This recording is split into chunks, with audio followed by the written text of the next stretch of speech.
Okay, so for this week's discussion topic, we will be talking about Sylvanas, and is she just Garrosh 2.0? So I have a couple of things written down. I'm going to give my case for this, try to talk about both sides of it, and then I'll ask your opinions, and then we'll discuss it, I guess, where I'll just read your comments and then agree or disagree in next week's video. So, the basic question, is Sylvanas just Garrosh 2.0? Like, yeah, kind of. That's like one of the biggest things to do with it, but there are a lot of differences to it. Like, if you look at the overall picture, both use extreme methods.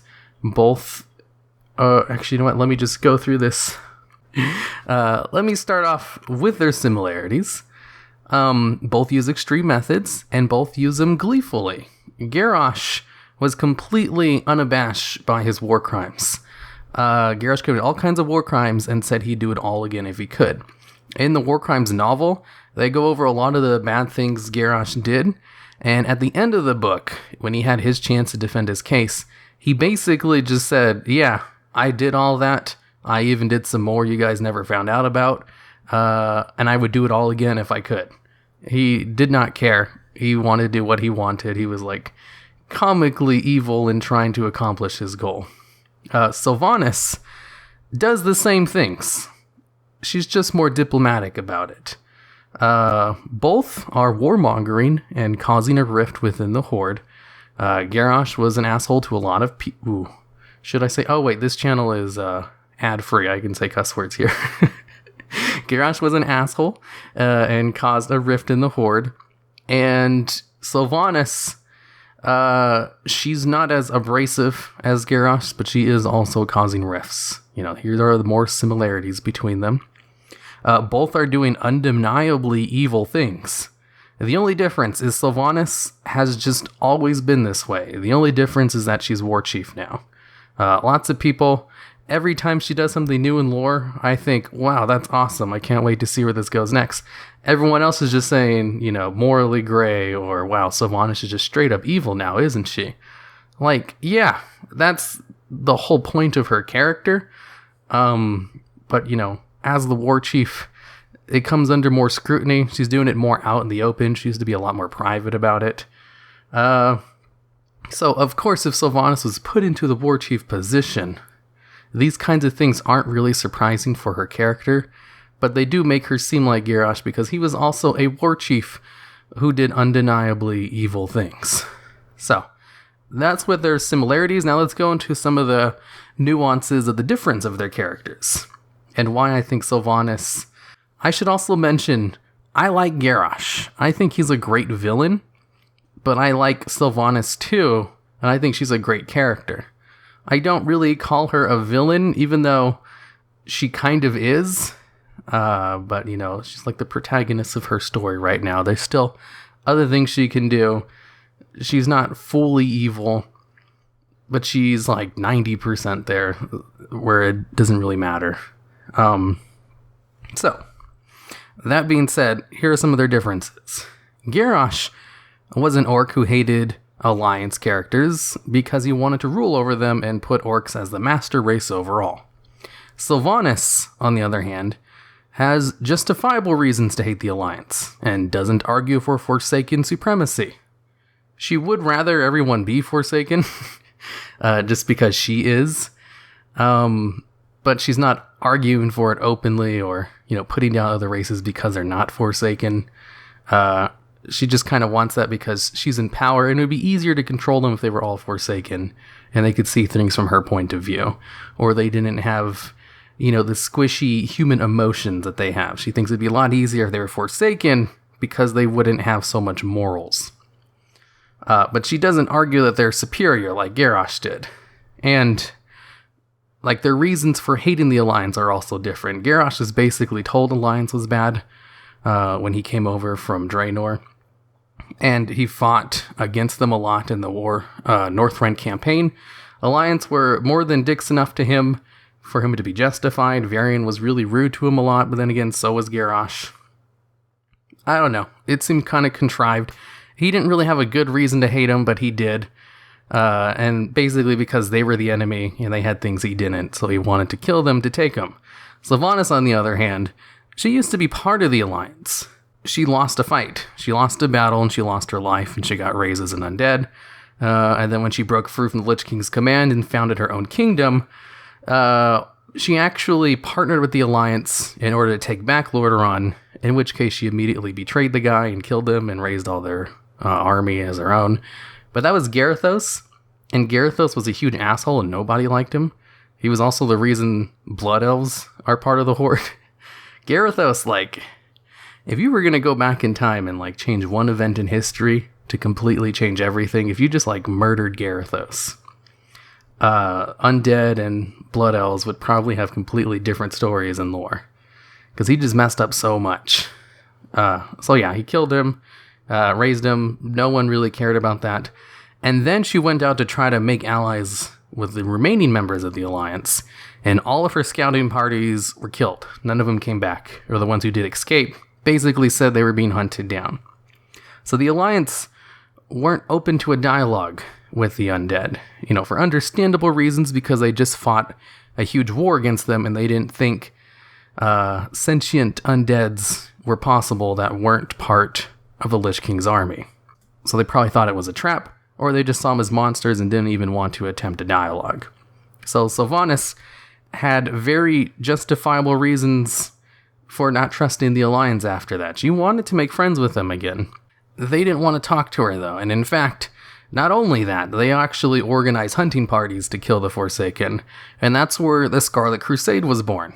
The Scarlet Crusade is no longer part of the Alliance, but they started off as a faction of them, and the Scarlet Crusade had Alliance ties until the Burning Crusade. So during all of, like, Vanilla WoW, Scarlet Crusade wasn't exactly friendly to the Alliance. Like, the Alliance could go in and kill the Scarlet Crusade, but there were Scarlet Crusade emissaries in Stormwind, and they did give them some aid sometimes. They weren't completely shut off yet. That's just to say, it was more of a transition period from when the Alliance stopped supporting the Scarlet Crusade. But that also means they did support them, like, in the early days, and they were totally for what they were against. The only reason they really stopped was because the Scarlet Crusade were too crazy, and were killing non-undeads as well. If they hadn't done that, they probably would have completely supported the Scarlet Crusade's undead genocide. So Sylvanas has all the reason to not trust the Alliance at all. And then we go from a narrative standpoint, where we know as players who've read the lore, that the current Alliance under Anduin doesn't really hate the undead as much as the past Alliance did. Even then, like, in the book, what was it called? Before the Storm, when they showed Alonis Fowl to Turalion and Gen Greymane and Anduin as, like, you know, not all undead are bad, the first thing Turalion wanted to do was kill Alonis Fowl. He's like, who is that monster? And he, like, raised his sword and was going to kill him. And Alonis Fowl was the person who trained Turalion into becoming one of the first paladins. He's the guy who trained Uther into becoming, you know, part of the first paladins ever made. I'm saying all this assuming you guys know all these names and everything about lore. Back in Warcraft 2, during the Second War, the paladins were created as, like, a shock trooper thing to help fight the Horde. And it happened to be made at the perfect time because the Horde had also created Death Knights. And the Paladins were, like, the only thing that could counter the Death Knights. And part of this very first group of experimental Paladins was Turalion and Uther. Uther, of course, is, like, the Hearthstone character for the Paladin class. He's super well-known. He's the guy who trained Arthas, like, the most popular character in lore. And Turalion, he was also eventually put in charge of the Alliance army after Lothar died. And he was also part of that first group of paladins trained. And all of them were trained by Alonis Fowl, who's now an undead. And Alonis Fowl is, like, one of the nicest guys in lore, like, period. And the first thing Turalion wanted to do was kill him when he saw him, which goes to show, like, the sentiment Alliance players have towards the undead. Even though their leader, you know, doesn't hate them, even he wasn't really sure about them until he started to get to know them better, starting with, like, Alonis Fowl and stuff. the sentiment is still not there. In real life, there are some countries that still hold grudges against other countries, even though, like, the bad thing that happened to them was, like, centuries ago, or, you know, even within the last century. So those kinds of sentiments don't go away too quickly. So the fact that from a narrative standpoint, we know Anduin doesn't want to murder all of the undeads, they have every reason to not believe that, you know, from their point of view in the story. So you have to take that into account. All that just to justify Sylvanas' hatred of the Alliance. It's completely justified. To the point where she even convinced Sourfang at the beginning of the novel. And Sourfang was on board too. He's like everyone's beacon of, you know, morality for the Horde. And the Alliance, to the point where the Alliance, they love Sourfang. That's why they didn't kill him at Lordaeron. That's why they put him in charge of the Might of Kalimdor during the AQ event, where they were going to kill Cthulhu. They needed one army of the Alliance and the Horde, and both sides decided to put Sourfang in charge of it, because he was like the only person both people respected. So if she was able to even get him to agree to their, you know, plight, that's saying something. Whereas Garrosh didn't really convince anyone and just kind of did whatever he wanted. Now onto the other points. How they get along with the other races. Garrosh bullied everyone into working with him.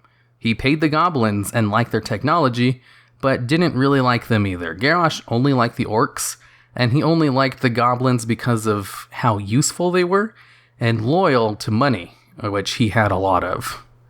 But even he didn't really like the goblins very much. It was basically just the orcs. Everyone else was there as just shock troopers. Sylvanas works with the other races into getting her goals done. They just don't like her, or her plans. She doesn't actively have contempt for the other races like Garrosh did. They just don't like her. Well, not all of them though, but we'll get into that in a little bit. Also, Sylvanas has unfavorable opinions of the goblins as well, and use them in the exact same way as Garrosh. That's kind of like one universal between both of them. Neither of them really like the goblins, but they both know how useful they are, so they work with them reluctantly. Sylvanas is always threatening Gallywix in the war campaign, and he doesn't really care because he's getting lots of money out of the deal. War is very profitable. That's why he was also willing to work with Garrosh too. But even Garrosh went a little bit too far for him. That's why he ultimately decided to side with the rebellion. But I think that was more of the case, like he knew, you know, Garrosh didn't really stand a chance against the combined rebellion and then decided to side with the winning side. But whatever, we're not here to discuss goblin morality. Kind of. Let's go on to the next point. None of the races besides some orcs and goblins agreed with Garrosh, whereas large factions of entire races of the Horde agree with Sylvanas and her actions. The Forsaken, Blood Elves, and Goblins are 90% for her and her plans. Like, there's a large majority of them that are all for what Sylvanas is doing. Half of the orcs and half of the trolls can also be put within her category. Those two races are a little bit more nuanced. And Taurens and Pandas and the other half of the orcs and trolls would be completely against Sylvanas' plans. I'm not too sure about the allied races though, but from what I know, High Mountain Taurens would most likely agree with the Taurens, so be against her plans. Nightborn would be anti-Sylvanas as well, for some of the things they said during the war campaigns. The Draenor orcs probably aren't too happy with her either. And Talanji is a Sylvanas supporter currently, after some of the things we learned in the 8.1.5 data mining. But we don't know how that story is going to play out yet. So Zandalari trolls are kind of iffy. So the race divide is Forsaken, Blood Elves, and Goblins are for Sylvanas. Ultimately, obviously not all of them. There's going to be outliers, as there are with everything. But I think a majority of them are totally for what Sylvanas is doing. Whereas Garrosh never had that level of support. It was basically just like half of the orcs that were war hungry, and everyone else was begrudgingly doing what he told them to. But at the same time, Sylvanas doesn't really have a majority support either. She has like half of the major races in her bag. And even then, not all of them. But she does have significantly more positive support than Garrosh ever had. Of course, I say Forsaken, Blood Elves, and Goblins are all for her, but I haven't really explained why. I'm just kind of assuming everyone knows everything about their faction's lore and everything. Forsaken obviously are going to have their outliers as well. Some members of the Desolate Council, or the ones who are still alive anyway, probably aren't too happy about what she did to them.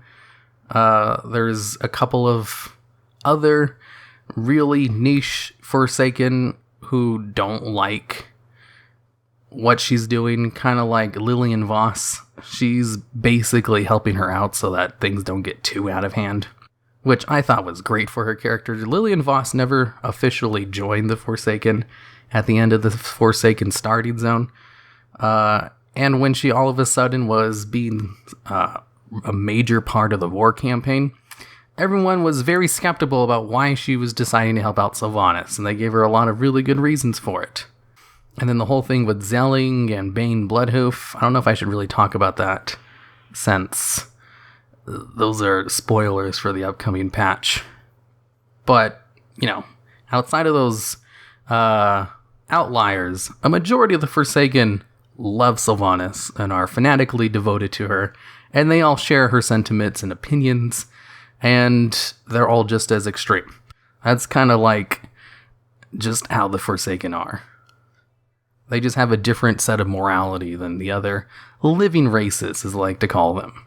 The Blood Elves are not a fan of the Alliance either, and they are fans of Sylvanas, because she did die as a hero to their homeland, and she was the one who introduced them into the Horde in the first place. The Blood Elves, gosh, I could make a whole video on why they're part of the Horde, because there's just so much to talk about. But one quick thing, because I don't want to turn this into a very long lore discussion. During the book, Before the Storm, there's a scene where a rogue Blood Elf is trying to assassinate Malfurion, and he fails, because Malfurion is just like a demigod. He's too strong. But as he's dying and being entangling rooted to death by Malfurion doesn't kill him right away and actually goes up and tries to talk to him. And he asks them, why are you following Sylvanas and killing us when, we used to be of the same ilk? And this really pissed off the Blood Elf, because he had been alive when they'd been exiled after the War of the Ancients. Because the Blood Elves, they're a section of the Night Elves who wanted to continue to use magic. After the War of the Ancients, they basically banned it, and everyone who wanted to keep using it were forced into exile, and that's when they founded the Sunwell. But they had a lot of hard years before then, and some of them died of starvation or in the cold or to troll raids. So they weren't very happy about the Night Elves basically sending them to their deaths. The fact that they survived and prospered is more of a miracle than anything.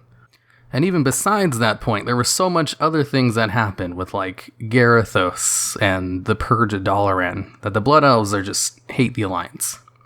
And he basically said as much to Malfurion, even though if he had played his cards right, he probably could have got Malfurion to spare him, but no, he just hated him way too much.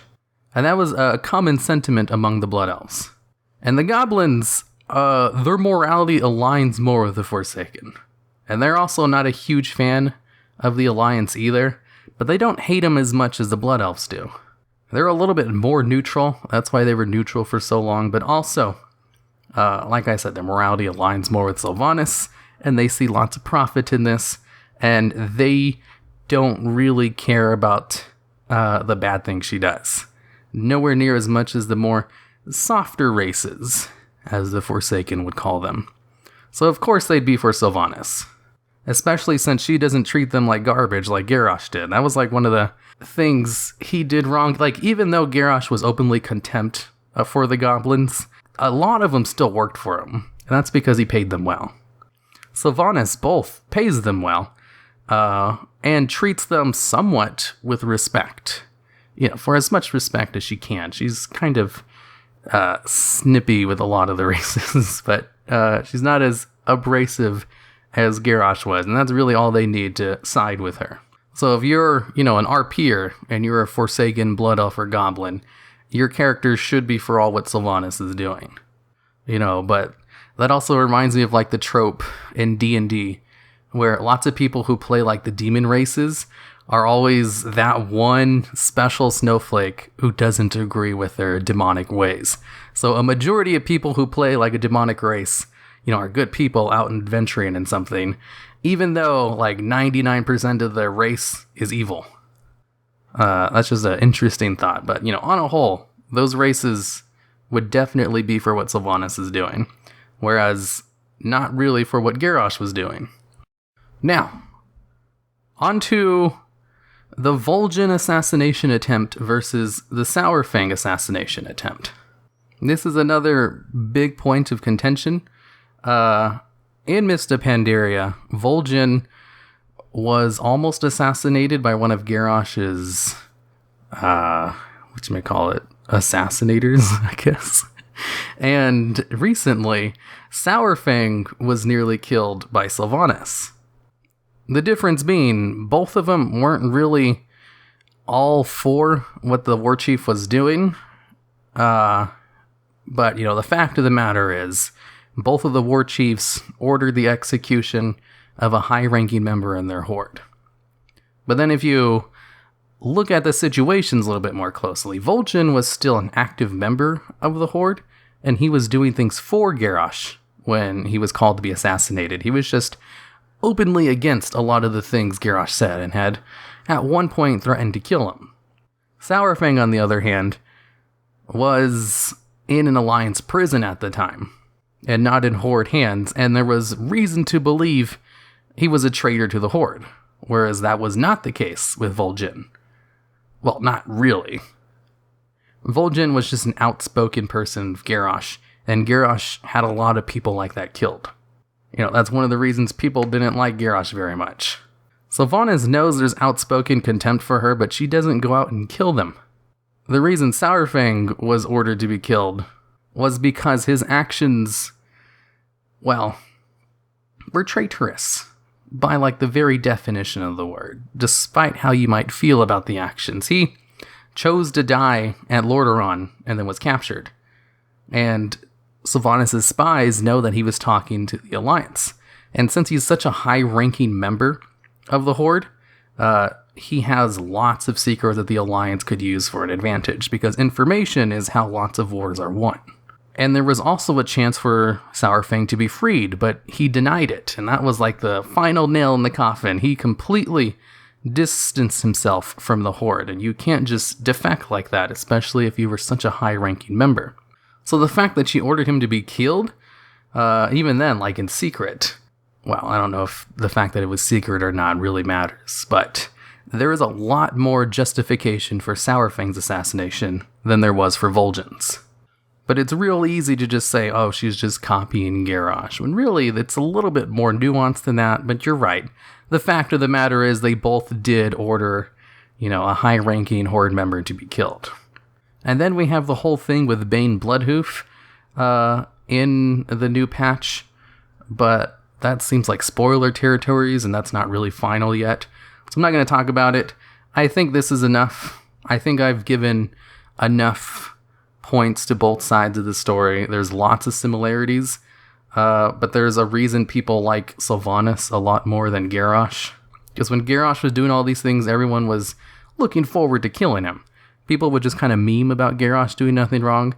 But with the Sylvanas debate, where she's doing a lot of the same things, people are a lot more vocal in support of her.